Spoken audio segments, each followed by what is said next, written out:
Hello everyone, welcome to Kalam's answer writing session for the day. So today I've taken up a question on disaster management.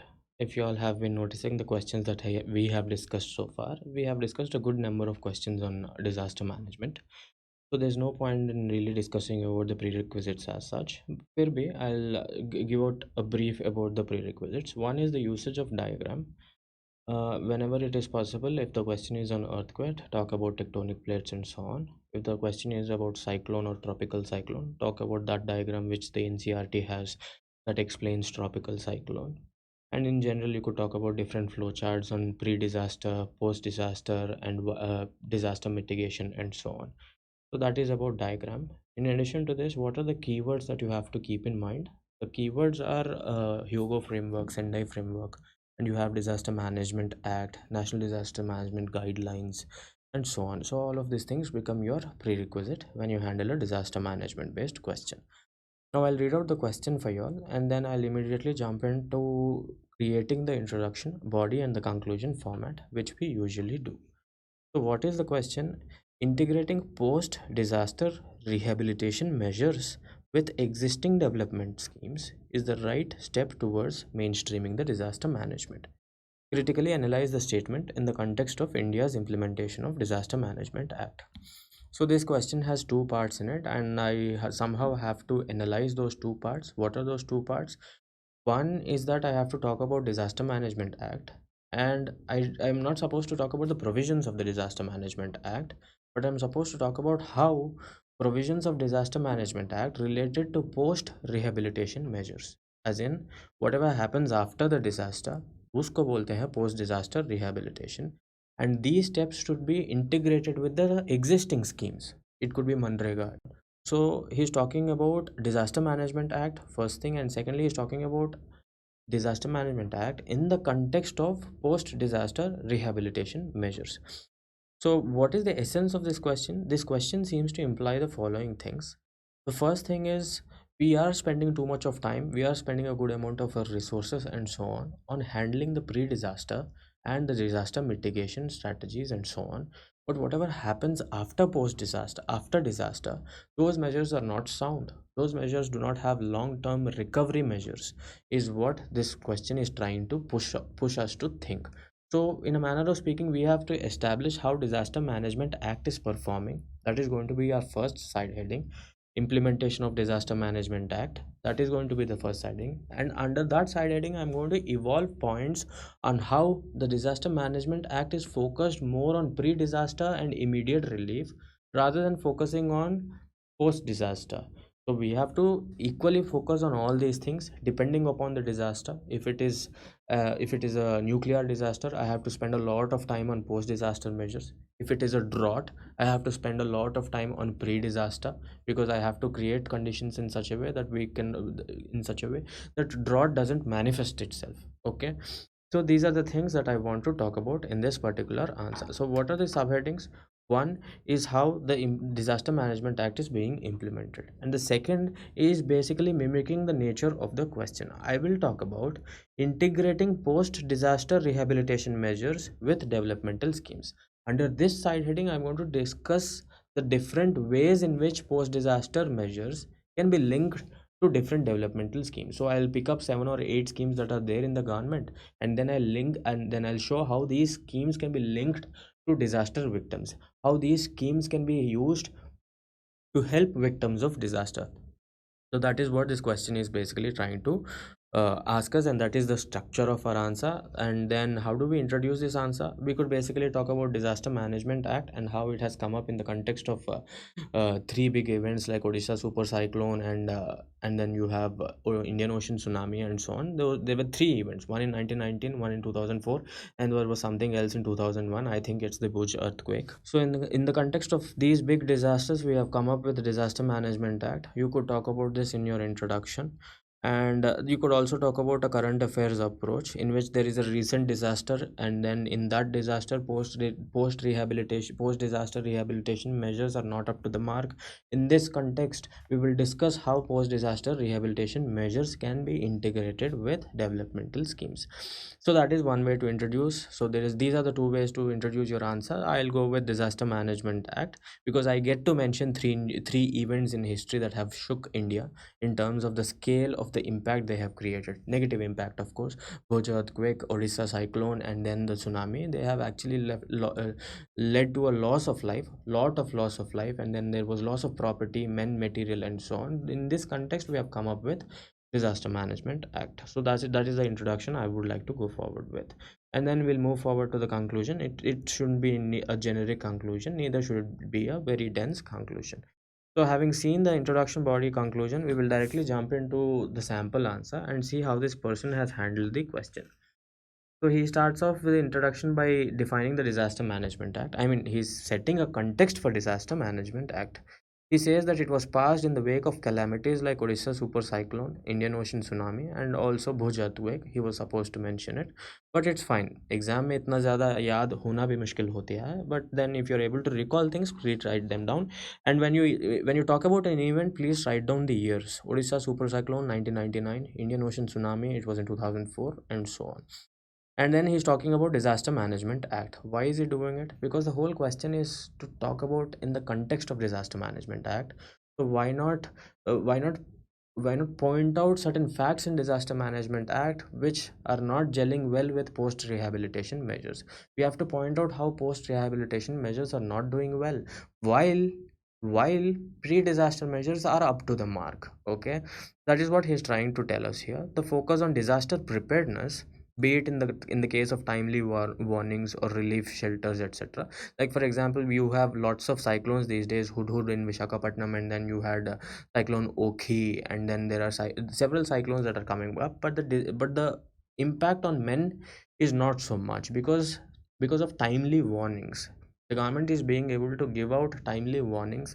It is preventing the fisherman from going out into the sea. It is preventing the coastal people in venturing out into the sea. So there have been a good amount of efforts in the case of disaster preparedness. That is a good point. This is a positive part of Disaster Management Act. Next, he says that the post disaster rehabilitation measures are not good. This is partly because they have been left to the respective ministries, and these ministries usually do not coordinate in themselves, so there won't be a coordinated response, and the impact of post disaster rehabilitation is poor. Like for example, long term rehabilitation measures are not given importance. So that is a generic point. 2a is basically a repetition of 2. That's okay, we'll move forward. And then he says post disaster measures do not give equitable benefits to all the victims.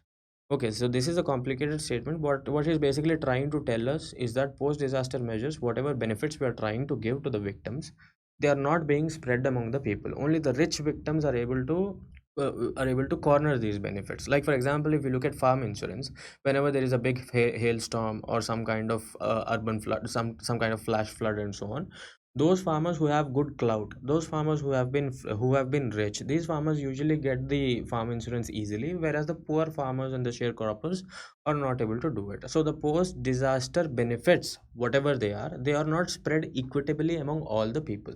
That is what he is trying to say.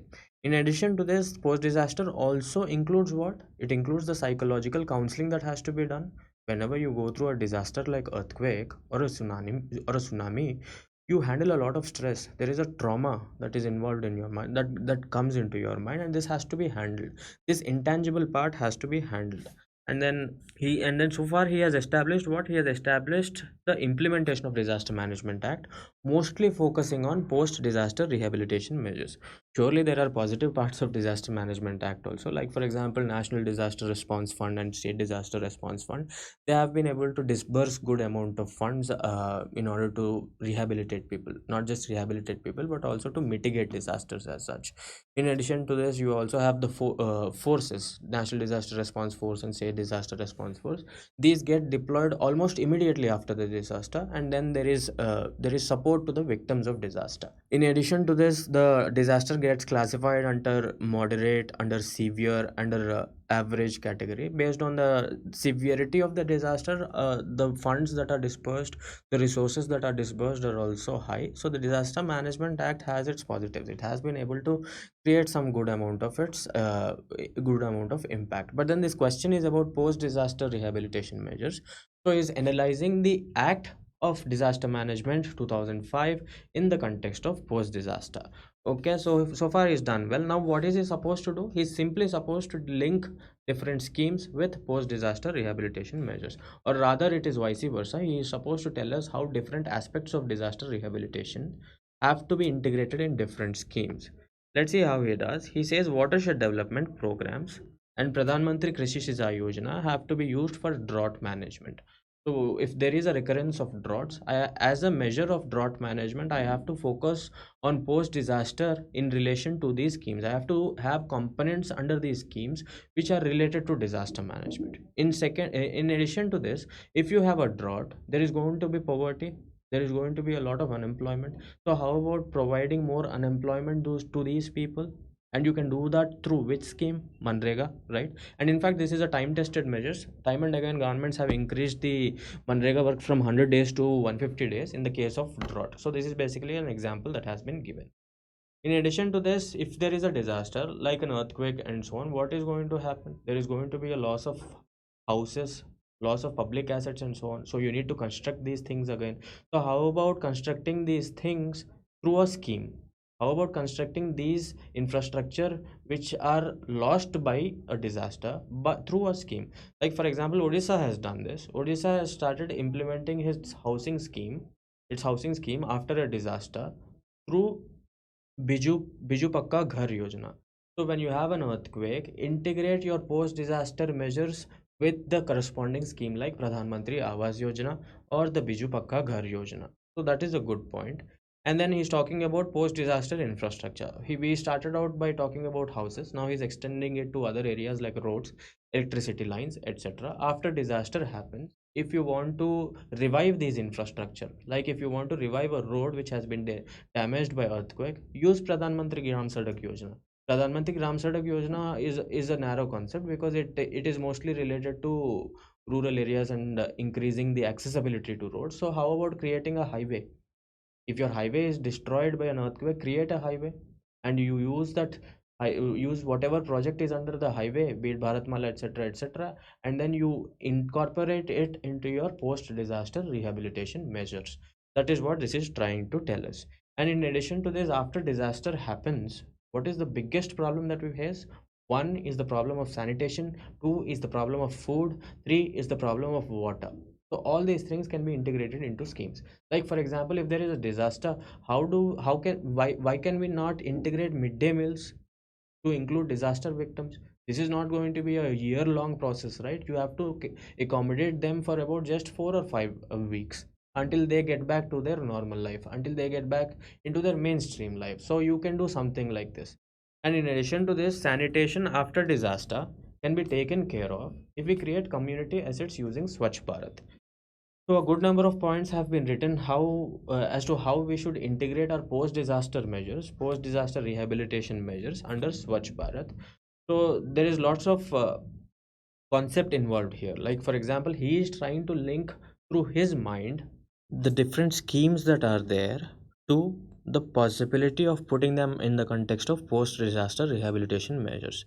So this is basically an application based question. Like for example, if there is a question on how do you improve the situation of Manrega, there are some recommendations by committees and so on. You can put them directly down, but in this context the question is forcing us to think, to link different schemes that are there, different developmental schemes that are there, to the post disaster rehabilitation efforts. In the same way, I want you all to think about these things. Link any other schemes that are there which you have in your mind to post disaster rehabilitation efforts. Any other criticism, improvement, etc., please put them down in the comment section so that others will be able to incorporate those changes when they write the answers.